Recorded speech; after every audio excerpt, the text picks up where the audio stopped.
Hello students, welcome to SMDT girls college YouTube channel. आज के lecture में हम देखने क्या वाले हैं, आज हम पढ़ेंगे एटमॉस्फेरिक गैसेस के बारे में।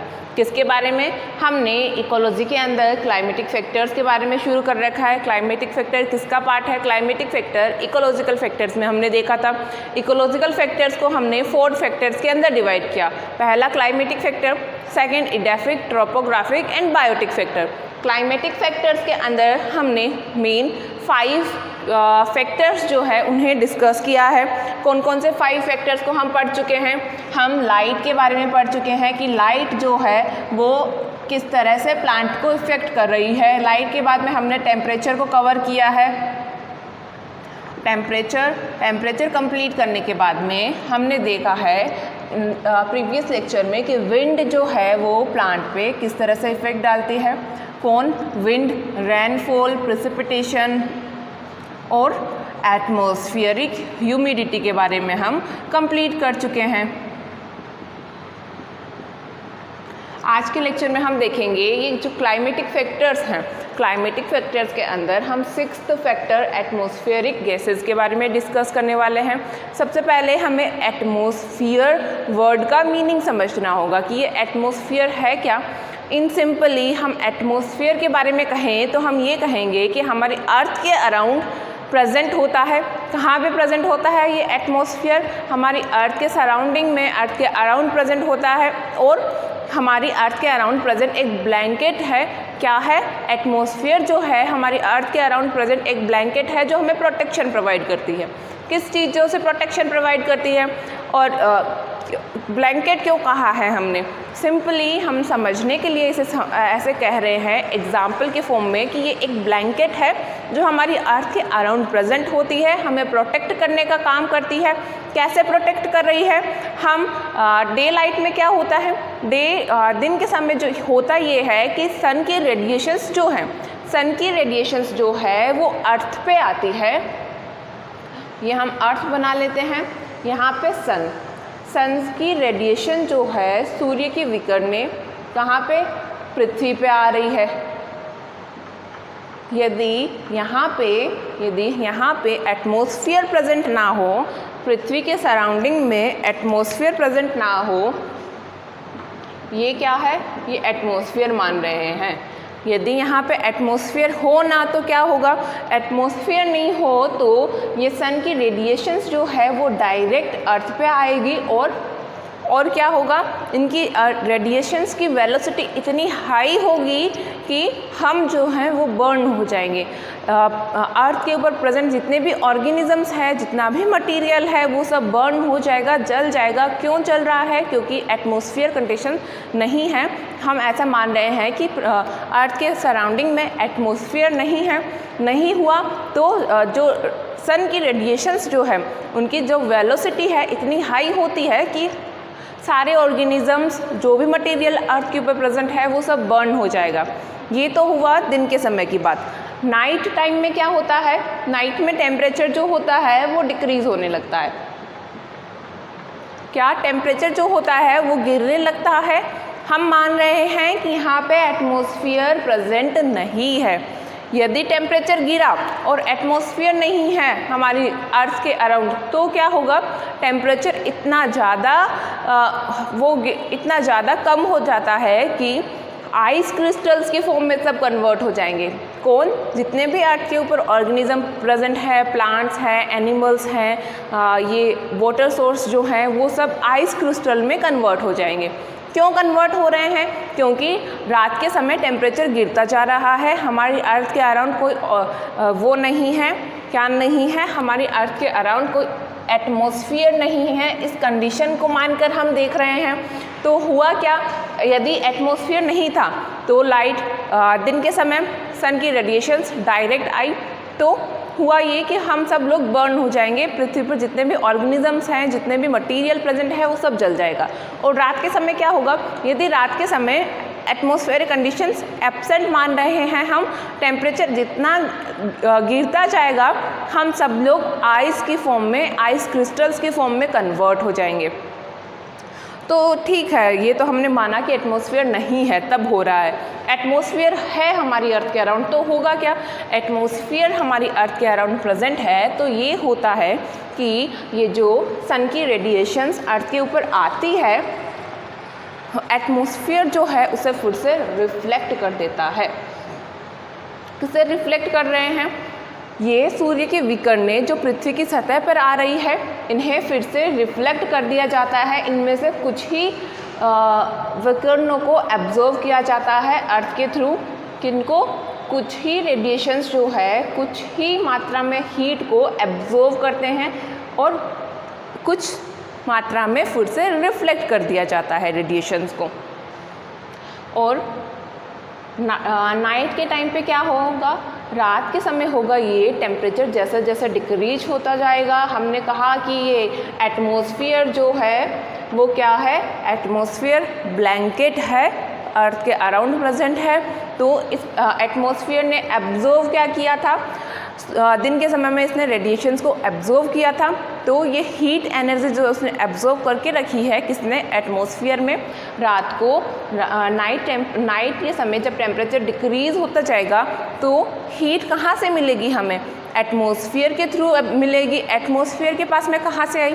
क्योंकि इसने दिन के समय कुछ रेडिएशंस को तो फिर से रिफ्लेक्ट कर दिया था, कुछ को एब्जॉर्व किया था, इसलिए वहाँ पे हीट होती है। तो हम कह रहे हैं ये एटमॉस्फेयर जो है हमें प्रोटेक्ट करने का काम करता है।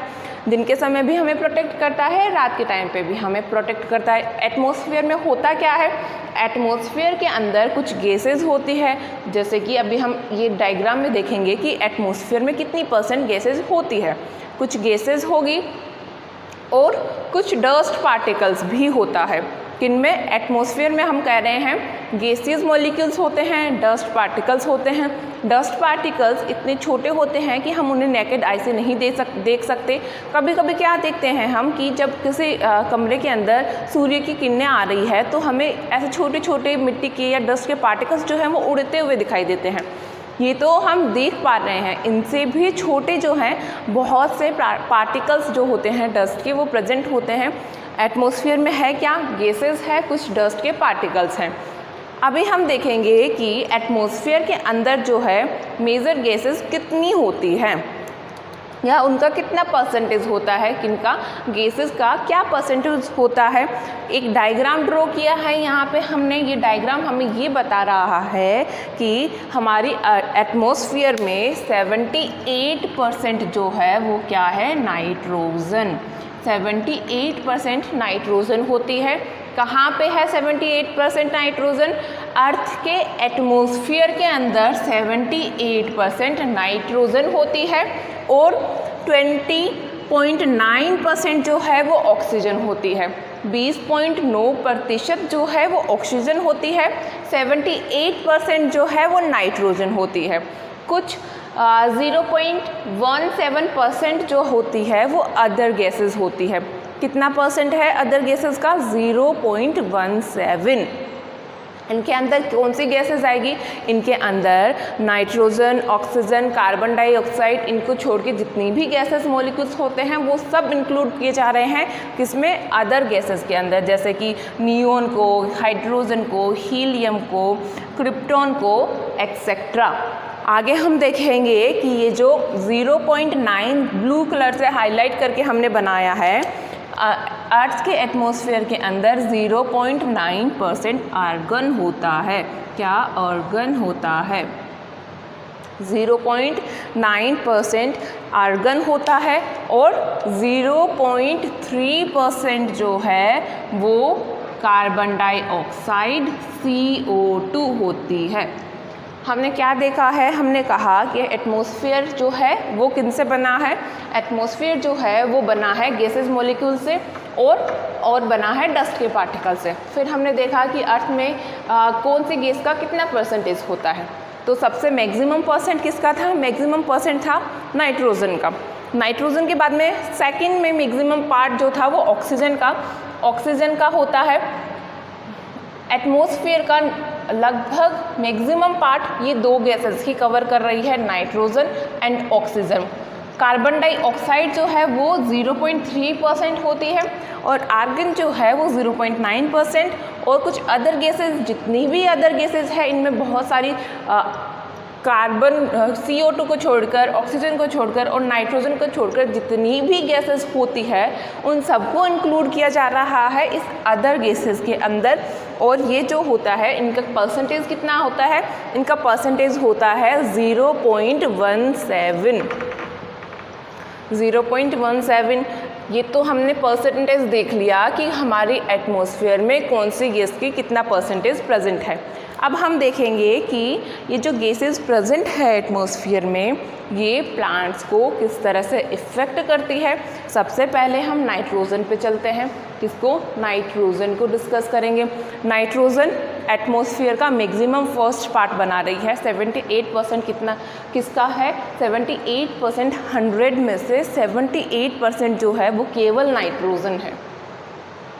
नाइट्रोजन जो होती है प्लांट्स के लिए भी और एनिमल्स के लिए, दोनों के लिए इसेंशियल होती है, आवश्यक होती है। किन के लिए? प्लांट्स के लिए भी और एनिमल्स के लिए भी, दोनों के लिए इसेंशियल होती है। फिर तो हमारे लिए बहुत अच्छा है कि देखो भाई हमें नाइट्रोजन चाहिए और हमारे एटमॉस्फेयर में इतनी सारी नाइट्रोजन है तो हम कभी भी उसको यूज़ कर लेंगे। लेकिन ऐसा होता नहीं है। ऐसा क्यों नहीं है? एक तो हमें इसकी ज़रूरत है फिर भी हम इसे यूज़ नहीं कर पा रहे। इसका यूज़ क्यों नहीं कर पा रहे हैं हम? इसका यूज़ इसलिए नहीं कर पाते हैं हम क्योंकि ये जो नाइट्रोजन होती है वो N2 की फॉर्म में प्रेजेंट होती है। किस फॉर्म में प्रेजेंट होती है? N2 की फॉर्म में प्रेजेंट होती है। और प्लांट्स जो होते हैं वो इसको डायरेक्ट अब्जॉर्व करने के लिए या डायरेक्ट यूज़ करने के लिए कैपेबल नहीं होते। प्लांट नाइट्रोजन को, एटमॉस्फेरिक नाइट्रोजन को डायरेक्टली जो है वो नहीं ले सकते। क्यों नहीं ले सकते? प्लांट्स इस एटमॉस्फेरिक नाइट्रोजन को डायरेक्टली नहीं ले पा रहे हैं, इसलिए हम इसको कहेंगे नॉन रिवेलेंट नाइट्रोजन।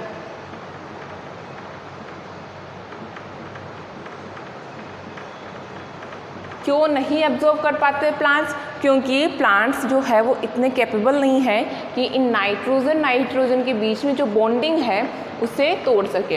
किसको? नाइट्रोजन के बीच में जो बॉन्डिंग है उसे प्लांट्स नहीं ब्रेक डाउन कर सकते। इसलिए प्लांट्स जो है वो उसे डायरेक्ट फॉर्म में नहीं ले सकते। एटमॉस्फेयर से डायरेक्ट जो प्लांट है वो उन्हें एब्जॉर्ब नहीं कर पा रहे हैं, नहीं यूज़ कर पा रहे हैं। लेकिन प्लांट्स को नाइट्रोजन चाहिए तो कैसे प्लांट्स उसको यूज़ करेंगे? प्लांट्स जो है वो नाइट्रोजन को अमोनिया की फॉर्म में NH3 और नाइट्रेट NO2- की फॉर्म में एब्जॉर्ब करते हैं। कैसे? अमोनिया की फॉर्म में और नाइट्रेट की फॉर्म में उसको लेते हैं प्लांट्स। और ये अमोनिया और ये नाइट्रेट जो है वो कन्वर्ट कैसे होगी? अमोनिया और नाइट्रेट जो है वो कुछ नाइट्रोजन फिक्सेशन की प्रोसेस के थ्रू कन्वर्ट की जाती है। किसको? N2 नाइट्रोजन को, नॉन रिवेलेंट नाइट्रोजन को अमोनिया की फॉर्म में और नाइट्रेट की फॉर्म में कैसे कन्वर्ट कर रहे हैं हम? नाइट्रोजन फिक्सेशन के थ्रू कन्वर्ट कर रहे हैं।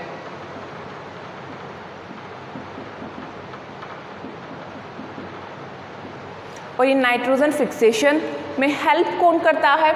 नाइट्रोजन फिक्सेशन के अंदर, प्लांट्स के अंदर हम देखेंगे कि सॉइल में जो बैक्टीरियाज प्रेजेंट होते हैं उनमें से कुछ बैक्टीरिया जैसे कि राइजोबियम बैक्टीरिया जो है वो प्लांट को नाइट्रोजन फिक्सेशन करवाने में हेल्प करता है।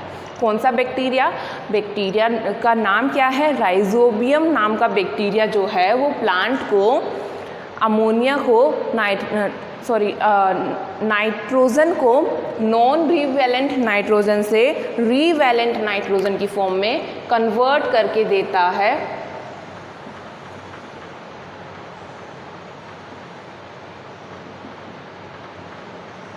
किस फॉर्म में? नॉन रिवेलेंट फॉर्म से रिवेलेंट फॉर्म में कन्वर्ट करके दे रहा है। कौन देता है ये जो है राइजोबियम बैक्टीरिया जो होते हैं। कौन सा बैक्टीरिया? राइजोबियम बैक्टीरिया जो है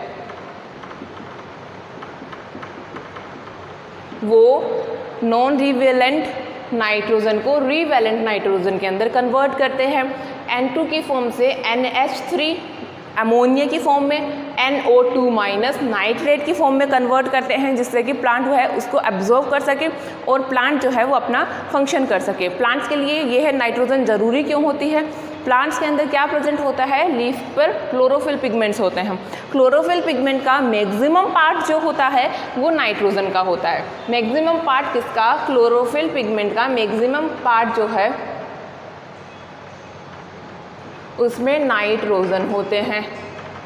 नाइट्रोजन मॉलिक्यूल्स होता है क्लोरोफिल पिगमेंट के मैक्सिमम पार्ट के अंदर नाइट्रोजन है। इसलिए प्लांट्स को एक तो क्लोरोफिल तो उसको चाहिए ही, यदि नाइट्रोजन नहीं होगा तो क्लोरोफिल नहीं तो फोटोसिंथेसिस नहीं तो फूड का फॉर्मेशन भी नहीं। और किस लिए ज़रूरत होती है प्लांट्स को नाइट्रोजन के लिए? नाइट्रोजन की और क्या ज़रूरत है प्लांट्स के लिए? नाइट्रोजन जो है वो प्रोटीन्स में, अमाइनो एसिड्स, प्रोटीन्स का फंडामेंटल पार्ट जो है वो क्या होता है? नाइट्रोजन। इसलिए प्लांट्स को नाइट्रोजन की ज़रूरत है। किस फॉर्म में? क्लोरोफिल बनाने के लिए नाइट्रोजन चाहिए, प्रोटीन्स बनाने के लिए चाहिए, अमाइनो एसिड्स बनाने के लिए उसको नाइट्रोजन चाहिए। तो हमने कहा एटमॉस्फेयर में बहुत सारी नाइट्रोजन है, तो एब्जॉर्ब कर लेगा ना। एब्जॉर्ब नहीं कर पाता, उसको डायरेक्ट नहीं ले पाता। क्यों नहीं ले पा रहा है डायरेक्ट इसलिए नहीं ले पा रहा है क्योंकि ये जो N2 फॉर्म में नाइट्रोजन है ये नॉन रीवैलेंट नाइट्रोजन है। प्लांट उसको डायरेक्ट नहीं ले पाता। नाइट्रोजन एटम के बीच में जो बॉन्डिंग है प्लांट उसे ब्रेक डाउन नहीं कर पाता। तो हमें उनको इस फॉर्म में देना होगा प्लांट्स को कि वो उसको एब्जॉर्ब कर पाए। तो ये काम कौन करेगा? नाइट्रोजन फिक्सेशन के थ्रू ये होगा। और ये काम करेगा कौन? राइजोबियम बैक्टीरिया जो सोइल के अंदर प्रेजेंट होगा वो उसको नॉन रीवैलेंट नाइट्रोजन को रीवैलेंट नाइट्रोजन के अंदर कन्वर्ट करके प्रोवाइड करवाएगा। किस फॉर्म में तोड़ेगा? N2 को ये तोड़ेगा NH3 अमोनिया की फॉर्म में, NO2 माइनस नाइट्रेट की फॉर्म में उसको तोड़ेगा। और ये प्लांट जो है वो रीवैलेंट फॉर्म नाइट्रोजन को जो है एब्जॉर्ब कर लेते हैं इजीली। इसलिए यहाँ पे एटमॉस्फेयर में 78% नाइट्रोजन होने के बावजूद जो है प्लांट के लिए वो इतनी ज़्यादा यूज़फुल नहीं है, क्योंकि प्लांट जो है उसे खुद से एब्जॉर्ब ही नहीं कर पा रहा। उसको किसी बैक्टीरिया की या नाइट्रोजन फिक्सेशन प्रोसेस की हेल्प लेनी पड़ती है कि भैया तुम मुझे ये N2 फॉर्म में जो नाइट्रोजन है इसे अमोनिया में या नाइट्रेट में कन्वर्ट करके दे दो। तो ठीक है, बैक्टीरिया ने तो ये करके दिया। बैक्टीरिया का क्या फ़ायदा है?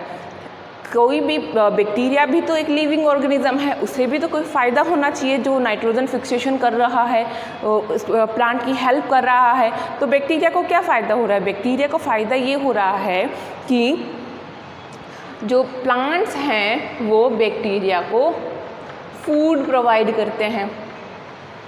क्या प्रोवाइड कर रहे हैं? फूड प्रोवाइड कर रहे हैं। बैक्टीरिया को रहने के लिए कोई स्पेस दे रहे हैं, जगह दे रहे हैं। इसलिए बैक्टीरिया बदले में उसको नाइट्रोजन फिक्सेशन का फंक्शन करके देता है। अभी हम चलते हैं ऑक्सीजन के ऊपर। ऑक्सीजन जो है लगभग 21% इन्वायरमेंट एटमॉस्फेयर के अंदर लगभग 21% प्रेजेंट होती है। एटमॉस्फेयर ऑक्सीजन को और CO2 कार्बन डाइऑक्साइड को हम साथ में पढ़ेंगे। क्यों साथ में पढ़ रहे हैं? क्योंकि रेस्पायरेशन, प्लांट्स में रेस्पायरेशन के टाइम पे इसकी ज़रूरत होती है, एनिमल्स में भी रेस्पायरेशन के टाइम पे इसकी ज़रूरत होती है। तो प्लांट्स क्या करते हैं? प्लांट्स जो है वो करते क्या हैं? प्लांट्स जो है वो ऑक्सीजन को बाहर इन्वायरमेंट में छोड़ते हैं और CO2 को जो है वो ग्रहण करते हैं। CO2 लेते हैं और ऑक्सीजन बाहर की तरफ छोड़ते हैं। और हम एनिमल्स, ह्यूमंस क्या करते हैं? एनिमल्स या फिर ह्यूमंस जो है वो रेस्पायरेशन के टाइम पे ऑक्सीजन को तो इनहेल करते हैं और CO2 को एक्सहेल करते हैं, बाहर की तरफ छोड़ते हैं। तो प्लांट्स और एनिमल्स में ऑक्सीजन का और कार्बन डाइऑक्साइड का एक साइकिल के फॉर्म में चलता रहता है। हम प्लांट्स के लिए कार्बन डाइऑक्साइड दे रहे हैं, प्लांट्स बदले में हमें ज़िंदा रहने के लिए क्या दे रहे हैं? ऑक्सीजन। तो फिर ठीक है, तो ये तो एक बैलेंस्ड सिचुएशन होनी चाहिए, बैलेंस्ड सिचुएशन है नहीं। बैलेंस सिचुएशन है क्यों नहीं? क्योंकि रेस्पायरेशन तक तो ठीक था कि हमने प्लांट्स को CO2 दी, प्लांट्स ने हमें ऑक्सीजन दी, यहाँ तक तो ठीक था। लेकिन हम करते क्या हैं, हम इतना सारा कोयल, ईंधन जो यूज़ कर रहे हैं, फ्यूल जो यूज़ करते हैं, उनसे क्या रिलीज होती है? उनसे कार्बन डाइऑक्साइड का सिक्रेशन होता है। कार्बन डाइऑक्साइड जो है उन सब से निकलती है। तो प्लांट्स के लिए तो अच्छा है ना, उनके लिए CO2 ज़्यादा है तो अच्छे से वो रेस्पायरेशन की प्रोसेस कर पाएंगे।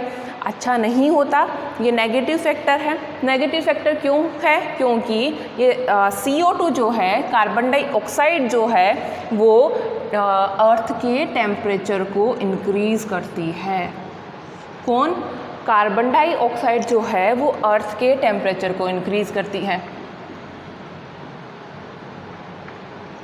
कैसे इंक्रीज़ करेगी? CO2 जो है सन से आने वाली रेडिएशंस को एब्जॉर्ब करके रखती है, ये से रिफ्लेक्ट नहीं होने देती। किससे? सन से निकलने वाली रेडिएशंस को एब्जॉर्ब कर लिया इसने और फिर इसे रिफ्लेक्ट नहीं होने दिया। एटमॉस्फेयर में प्रेजेंट जो सन की रेडिएशंस है उन्हें रिफ्लेक्ट नहीं होने देती है, जिससे होगा क्या? जिससे धीरे धीरे टेम्परेचर जो है वो इंक्रीज़ होता जाएगा। टेम्परेचर इंक्रीज़ होने की वजह से सभी लिविंग ऑर्गेनिज्म पे इसका इफ़ेक्ट पड़ेगा। कैसा इफ़ेक्ट पड़ेगा? कुछ ग्लोबल वार्मिंग तो बहुत एक बड़ा इम्पैक्ट है जो हमें दिखाई दे रहा है। उसके अलावा भी बहुत सारी डिजीज़ हो जाती है। सन से उनको बहुत सारे ह्यूमंस ऐसे होते हैं जिनको सन से एलर्जी होती है। क्यों? क्योंकि वो रेडिएशंस को नहीं सहन कर पा रहे। इसी कंडीशन पे वो रेडिएशन को सहन नहीं कर पा रहे, तो जब CO2 जो है उसका लेवल जो है वो इंक्रीज़ होता जाएगा तो होगा क्या? तो होगा ये कि किसी भी इन्वायरमेंट का या फिर उस अर्थ का जो है वो टेम्परेचर इंक्रीज़ होता जाएगा। टेम्परेचर इंक्रीज़ होना एक लेवल तक तो ठीक था कि वो हमें सर्दी से बचा रहा है। थोड़ा टेम्परेचर इंक्रीज़ हुआ, जैसे कि एक रूम के अंदर हम हीटर लेके बैठे हैं सर्दी के टाइम में, तो वहाँ तक तो ठीक है जब वो हीटर जो है हमें ठंड से प्रोटेक्ट करने का काम कर रहा है। लेकिन यदि वहाँ पे हीट जो है वो ज़्यादा हो जाए, कि इतनी ज़्यादा हीट हो जाए कि हम उस हीटर की हीट को सहन ही ना कर पाएँ, तो क्या होगा? जलन होगी। ऐसे ही अर्थ पर भी हो रहा है। वो एक रूम था। यहाँ पे हम कंप्लीट अर्थ की बात करते हैं कि जैसे जैसे CO2 का लेवल बढ़ता जाएगा वैसे वैसे ही टेम्परेचर इंक्रीज़ होता जाएगा। टेम्परेचर इंक्रीज़ होने की वजह से होगा ये कि ग्लोबल वार्मिंग देखने को मिलेगी। बहुत सारे नेगेटिव इफेक्ट, पॉल्यूशन ज़्यादा बढ़ने से ग्लोबल वार्मिंग हो रही है। ह्यूमंस के अंदर, एनिमल्स के अंदर बहुत सारी डिजीज़ेज़ हो जाती है। किस वजह से? एक तो पॉल्यूशन, CO2 का लेवल इंक्रीज़ हुआ तो टेम्परेचर इंक्रीज़ हुआ। जैसे जैसे टेम्परेचर इंक्रीज़ होता जाएगा हमारे लिए वो हार्मफुल होता जाएगा। आज हम एक और climatic factor, 7th climatic factor fire के बारे में भी पढ़ेंगे कि ये फायर जो है वो किस तरह से प्लांट को इफेक्ट करती है। फायर प्लांट्स को कंप्लीट ही डिस्ट्रॉय देती है। इसे हम 3 पार्ट्स में डिवाइड करके पढ़ेंगे। पहला है ग्राउंड फायर। ग्राउंड फायर क्या है? ग्राउंड फायर ये है कि ग्राउंड लेवल में, धरातल में प्रेजेंट जितने भी कार्बनिक कंपोनेंट्स हैं उन्हें जला दिया जाएगा।